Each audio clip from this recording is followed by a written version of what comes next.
어느덧 한 해가 다 지나갔습니다. 오늘이 12월 29일이니 금년이 이제 이틀 남았네요. 지나온 한 해를 돌아보면 하나님 앞에 참 감사한 일도 많았고 또 마음 아픈 일도 있었을 것입니다. 또 속이 상한 일도 있었고 그러면서 눈물 날 일도 있었고 기뻐할 일도 있었을 것이라고 생각을 합니다. 근데 한 해를 돌아보면서 우리가 할 수 있는 말이 있다고 한다면 지금까지 지내온 것이 주님의 크신 은혜라고 하는 사실입니다. 우리 찬양대가 찬양했지만 지난 성탄절 칸타테도 정말 은혜롭게 잘했고 오늘도 금년 마지막 주일에 또 사임하는 전도사님도 계시고 한데 아주 적절하게 선곡을 너무 잘해줘서 아주 고맙습니다. 고마워요. 근데 우리가 자나깨나 주님의 손이 우리를 보호해 주셨고 그래서 우리의 삶을 돌아보면 그저 하나님께서 모든 일을 주 안에서 유익하게 만드셨구나 이런 생각을 하게 됩니다. 지난 1년이 평탄한 길만 걸어온 사람이 우리 가운데 몇이나 되겠습니까? 그런데 돌아보고 나면 하나님께서 모든 것을 합력하여 선을 이루셨고 유익하게 하셨구나 이런 생각을 하게 되는 거죠. 그래서 우리가 고백할 수 있는 말은 하나님의 은혜요 감사의 고백밖에는 할 것이 별로 없습니다. 성경은 우리에게 모든 사람이 죄를 범하였음에 하나님의 영광에 이르지 못한다라고 말씀하고 있습니다.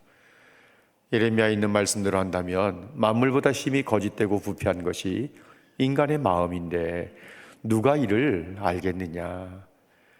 실제로 우리는 외모만 보고 겉모습만 보면은 착한 사람인 것 같고 신앙도 있는 것 같이 보여도 어느 순간인가 이해관계에 부딪히게 되면 그저 다 죽은 줄 알았던 이 죄악의 본성이 꿈틀거리면서 올라오는 것을 우리는 경험하게 되기도 하고 또 다른 사람에게서 그런 모습을 볼 때도 있는 것이 사실입니다.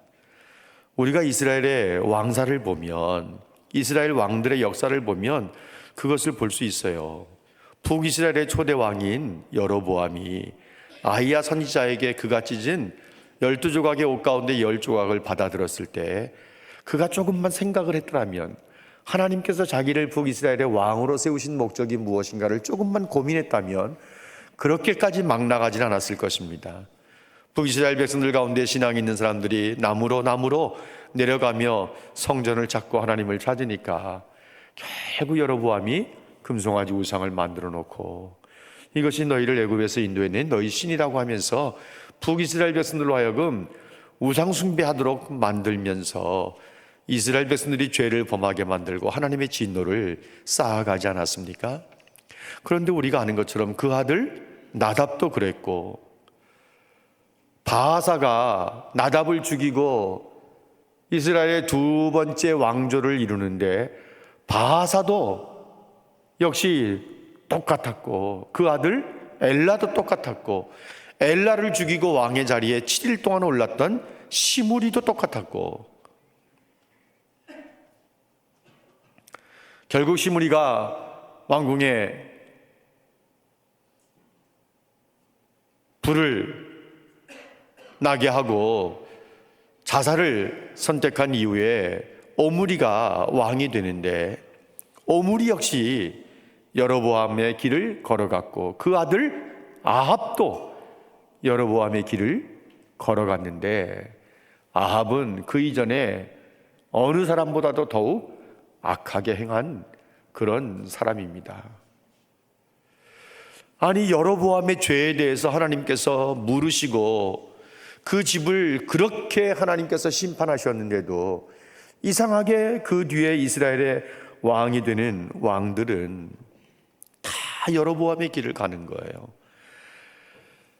북이스라엘의 3대 왕인 세 번째 왕이 된 바하사가 왕이 되었을 때 하나님께서 바하사에게 뭐라고 말씀하셨는가 하면요, 내가 너 바하사와 내 집을 느밧의 아들 여로보암의 집같이 만들어 버리겠다 그랬어요. 바하사가 왕이 된 이후에 여로보암의 길로 행하고 이스라엘 백성들로 하여금 죄를 범하게 하는 삶을 사니까 하나님께서 바하사를 징벌하시는데 여로보암의 집같이 만들어 버리겠다. 하나님께서 여로보암의 집같이 만들어 버리시겠다고 하는 것이 무슨 뜻인 줄 아세요? 열왕기상 14장에 있는 말씀을 좀 보세요. 화면의 내용을 보시면 14장 10절 말씀에 이렇게 말씀하고 있습니다. 10절, 내가 여로보암의 집에 재앙을 내려서 여로보암에게 속한 산에는 이스라엘 가운데 매인자나 노인자나 다 끊어버리되 거름더미를 쓸어버림 같이 여로보암의 집을 맑게 쓸어버리겠다 그랬어요. 하나님께서 여로보암에게 속한 남자들은 이스라엘 가운데 자윤이나 종이나 다 끊어버리되 거름더미를 쓸어버림 같이 맑게 쓸어버리겠다. 그러면서 여로보암에게 속한 자가 성읍에서 죽으면 개가 먹고 11절 말씀에 들에서 죽으면 공중에 새가 먹게 하겠다 이렇게 말씀하셨어요. 그런데 바하사에게 하신 말씀이 뭐예요? 내 집을 여로보암의 집같이 만들어 버리겠다. 그래서 16장 4절 말씀에 보면 바하사에게 속한 자가 성읍에서 죽은 즉 개가 먹고 그에게 속한 자가 들에서 죽은 즉 공중에 새가 먹으리라 이렇게 말씀을 하시는 거예요. 시므리가 바하사의 아들 엘라를 죽일 때 친족이든지 친구든지 남자를 하나도 남기지 아니하고 바하사에게 속한 모든 남자들을 다 죽여버리고 말았어요. 그런데 이들의 죄악은요, 아합의 죄악에 비하면 세 발의 피예요. 아합이 지은 죄는 정말 하늘을 찌를 정도예요. 그가 하나님 앞에서 얼마나 무서운 죄를 범했는지 몰라요. 왜 아합을 오므리의 아들 아합, 오므리의 아들 아합 이렇게 계속 말씀하는지 아십니까? 여러분, 여기 29절 30절 말씀에 보면 계속해서 오므리의 아들 아합, 오므리의 아들 아합, 오므리의 아들 아합 이렇게 말하고 있습니다. 그러니까 오므리의 이 죄악이 아들 아합에게 그대로 흘러가는 거예요. 아합의 죄악이 아버지 오므리의 죄악과 밀접하게 연결이 되어 있는 거예요.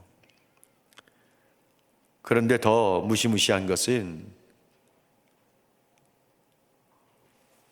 25절 말씀에 보시면 오므리가 그 이전의 모든 사람보다 더욱 악하게 행했다 그랬어요. 오므리가.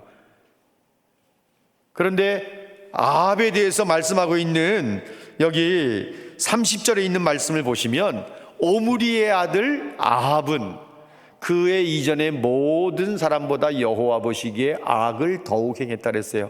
그 전에 있는 모든 사람에는 누가 포함됩니까? 아버지 오므리도 포함이 되는 거예요. 아버지 오므리보다도 더욱 악을 행했다고 이렇게 말씀하고 있습니다.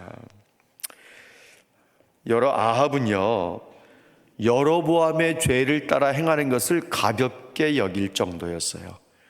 그게 그렇게 무슨 중한 죄가 된다고. 금송아지 우상을 숭배하는 그 죄악에 대해서 아합은 여로보암의 길을 행하는 것에 대해서 아주 가볍게 여길 정도였어요. 그러니 아합을 따르는 모든 백성들이 하나님 앞에 죄를 범할 수밖에 없고 하나님의 진노를 쌓을 수밖에 없었던 거예요.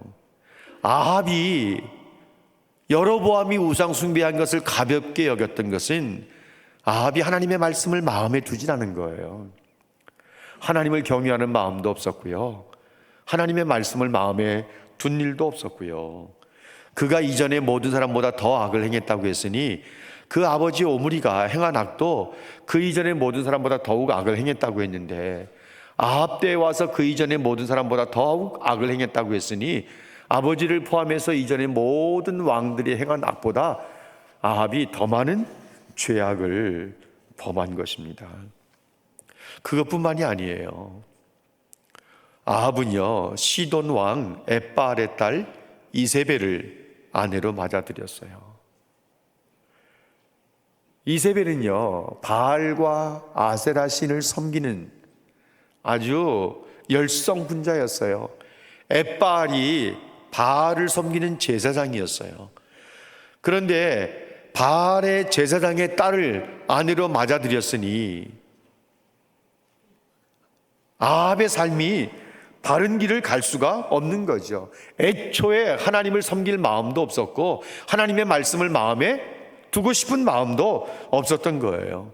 아합은 결혼으로 인해서 이세벨이 숭배한 바알신을 본격적으로 예배하기 시작했고, 거기다가 이미 사마리아 산에 바알 신전이 세워져 있는데 거기에 바알을 위한 산당을, 제단을 쌓기도 하고요. 그리고 아세라 목상을 세우기도 하면서 모든 이스라엘 백성들이 하나님의 진노를 더 쌓아가도록 했던 것입니다. 그러니까 이스라엘 백성들이 여전히 하나님을 섬기는 백성들이 있는데 그 가운데 정말 많은 사람들이 다 하나님께로부터 얼굴을 돌리고 등을 돌리고 이제는 영적으로 돌아올 수 없을 정도로 깊이 우상 숭배에 빠져들고 하나님이 노하시게 만든 것입니다. 우리가 아는 것처럼 바알은 남신이고 아세라는 여신입니다. 바알신을 섬기는 사람들이 아세라신을 숭배할 수밖에 없는 것은 이 바알과 아세라신이 이 남녀 간의 혼잡함을 통해서 성적으로 유의를 느끼고 쾌락을 느끼는 것을 이 신들이 즐거워한다는 거죠. 그래서 신들을 만족하게 해야 이 농사의 신이고 비의 신이고 풍요의 신인 바알을 기쁘게 할 수 있고 바알이 우리에게 복을 준다는 거예요. 아세라 역시 풍요의 신이고 다산의 신이고 역시 마찬가지예요. 자녀들을 많이 얻을 수 있는 길이 아세라를 섬기는 길이라고, 이러면서 이스라엘 백성들이 우상 숭배에 푹 빠지게 된 것입니다. 돌아올 수가 없을 정도로 깊이 빠지고 말았어요. 그것만이 아닙니다. 여러분 34절 말씀을 한번 주목해 보실래요? 34절 같이 한번 읽어볼까요? 34절 다 같이 읽겠습니다. 시작. 그 시대에 베델 사람 히엘이 여리고를 건축하였는데 그가 그 터를 쌓을 때에 맏아들 아비람을 잃었고 그 성문을 세울 때에 막내 아들 수굽을 잃었으니 여호와께서 눈의 아들 여호수아를 통하여 하신 말씀과 같이 되었더라. 출애굽한 이스라엘이 여리고성을 정복할 때요, 하나님께서는 여리고성을 무너뜨리지 않으셨습니까? 그리고 재건을 금지시키셨어요. 여리고성을 기초도 세우지 말고 성문도 세우지 말도록 다 금하셨어요. 그것은 이스라엘의 후대들이 두고두고 여리고성을 함락해야만 가나안 땅 정복이 이루어질 수 있는데 여리고성 정복이 하나님의 은혜와 능력으로 되어졌다는 것을 후대들에게 계속해서 알게 하도록 하기 위함이었어요. 그리고 우상을 숭배하는 나라와 민족은 결국 망할 수밖에 없다는 사실을 후대들에게 교훈으로 남겨주시기 위해서 이 여리고성을 다시는 재건하지 못하도록 한 것이거든요. 그런데 아합의 명을 따라 히엘이 여리고성에 기초를 놓고 성문을 세우게 됩니다. 아합은 이전에 말씀하신 하나님의 말씀을 마음에 두는 일이 없는 거예요. 하나님의 말씀을 마음에 두지 않고 하나님께서 말씀하셨다 하더라도 그냥 가볍게 여기는 정도에 지나지 않습니다. 그러면서 여리고성을 재건하려고 한 거예요. 물론 히엘이 왕의 명령이니까 여리고성 기초를 쌓고 큰아들이 죽고 성문을 세울 때 막내가 죽었는데 히엘은 왕의 명이니까 할 수밖에 없는 거죠. 그래도 우리가 여기서 볼 수 있는 것은 백성들도 하나님께서 하신 말씀을 그렇게 마음에 깊이 새겨두지 않았다는 거예요. 문제는요, 하나님께서 여호수아를 통해서 이 말씀을 하신 지가 약 500년 가까이 흘렀다는 데 문제가 있습니다. 그러니까 하나님의 백성이라고 하는 이 사람들이 하나님의 말씀을 마음에 두지 않을 수도 있는 거예요. 여호수아 6장 26절 말씀에 보면 여호수아가 그때 맹세하게 하여 이르되, 누구를 맹세하게 했다는 것입니까? 백성들을 맹세하게 했다는 거예요. 여호수아가 하나님의 말씀을 받아서 백성들에게 맹세하게 하는 거예요. 누구든지 일어나서 여리고성을 건축하는 자는 여호와 앞에서 저주를 받을 거다. 기초를 쌓을 때에 맏아들을 잃을 것이고 성문을 세울 때에 막내 아들을 잃으리라고 맹세까지 했어요. 맹세까지. 그런데 세월이 흐르면서 사람들이 이전에 지났던 500년 전에 있었던 이 맹세의 말씀을 마음속에 새겨두지 않는 거죠. 그리고 가볍게 생각하고 그냥 여리고성을 재건하려고 하는 거예요. 아합도 이스라엘 백성들도 누구든지 이 말씀을 알고 있었더라고 한다면 여리고성 재건에 대해서 한번 직언을 할 만도 한데, 하나님의 말씀이 1.1핵이라도 모순이 없이 반드시 이루어진다는 것을, 온전히 성취된다는 것을 그들이 알고 한 번이라도 생각하고 멈추었다면 히엘의 두 아들을 잃지 않을 수도 있었을 것이고, 하나님께서 이들을 향해서 진노하지도 않으셨을 수도 있어요. 하나님이 얼마나 신실하신지 하나님께서는 말씀하신 그대로 이루시는 거예요. 그럴 능력을 가지고 계시고요, 사람들이 믿든지 믿지 않든지 하나님께서는 말씀하신 것을 그대로 이루어 가시는 분이신 줄로 아시기를 바랍니다. 사람들이 주님이 재림하시는 것을 믿든지 아니 믿든지 때가 되면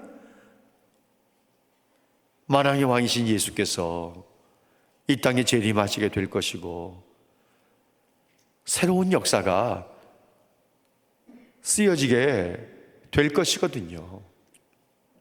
분명히 말씀하시기를, 이사야 55장 11절 말씀에 내 입에서 나가는 말도 헛되이 내게로 돌아오지 아니하고 나의 기뻐하는 뜻을 이루며 내가 보낸 일에 형통하리라, 이렇게 말씀하고 있습니다. 이 시대가 아무리 하나님의 말씀을 우습게 생각하고 기독교에 대한 안티 세력이 많다고 해서 하나님이 겁내시는 분도 아니고 하나님이 행하시는 것을 중단하실 분도 아니신 거예요.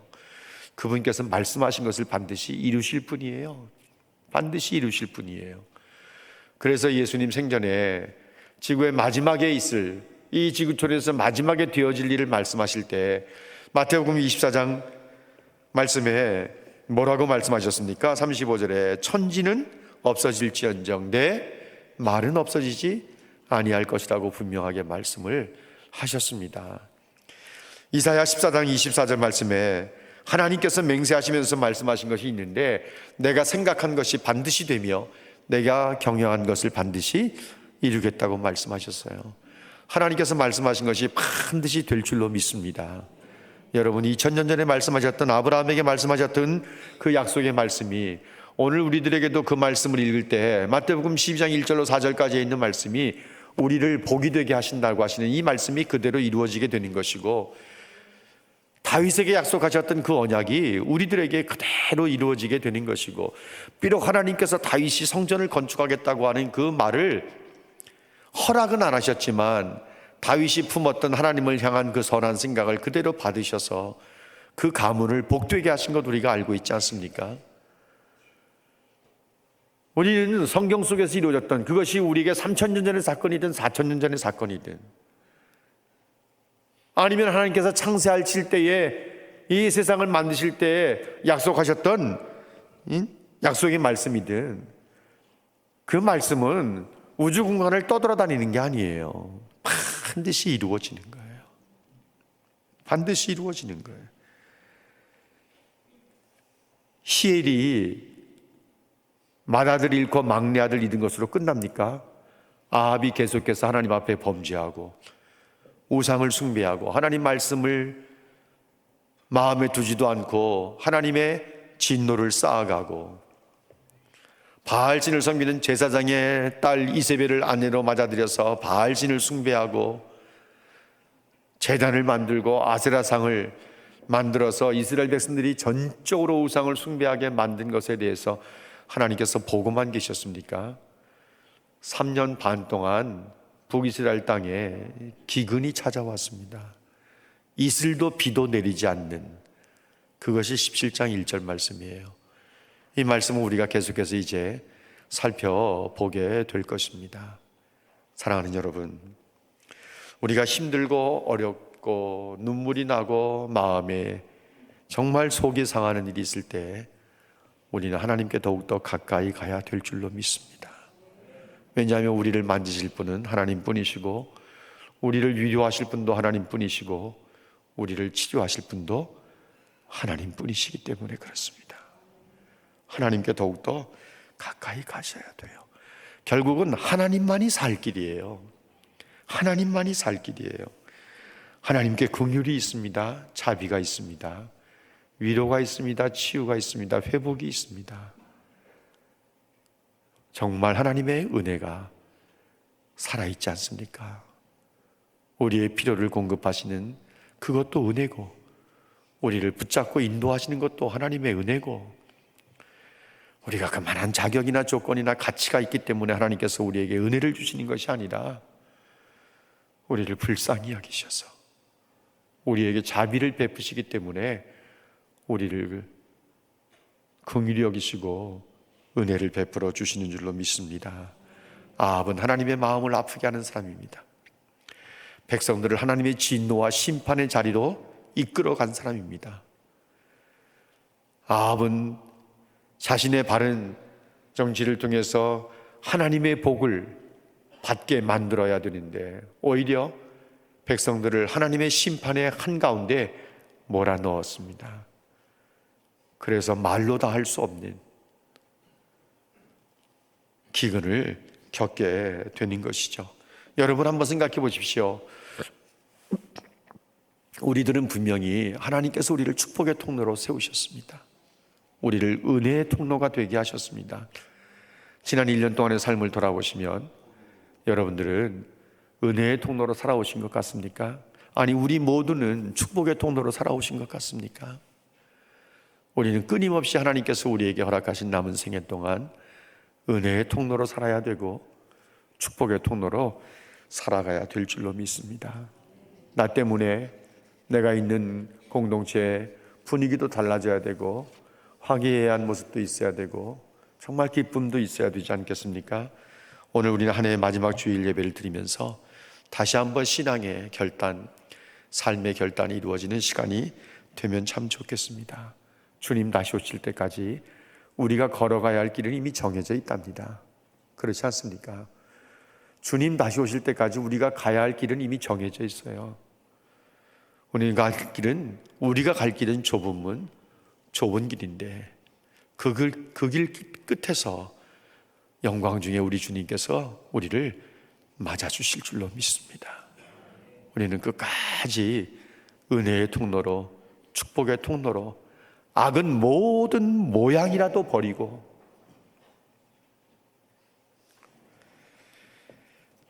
하나님 앞에서